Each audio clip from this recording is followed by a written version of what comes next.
तिते करेलाको जुस खानुस्, कुबिन्डोको झोल खानुस् र जमराको पानी खानुस्, तपाईँको प्रेसर एकदम घटेर आउँछ।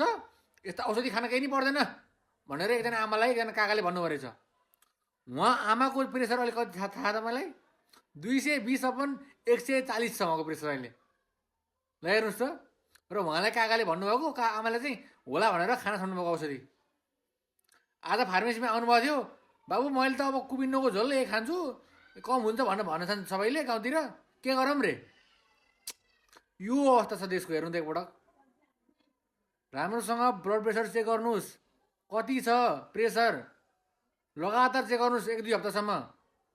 अनि बल्ल खाना छोड्ने यो प्रेसरको औषधि कि कम गर्न ट्राई गर्ने यो डोज। डक्टरसँग सल्लाह गर्नु पर्यो आमा। यत्तिकै खाने हो र हावातामा त्यो सबै चिजहरू?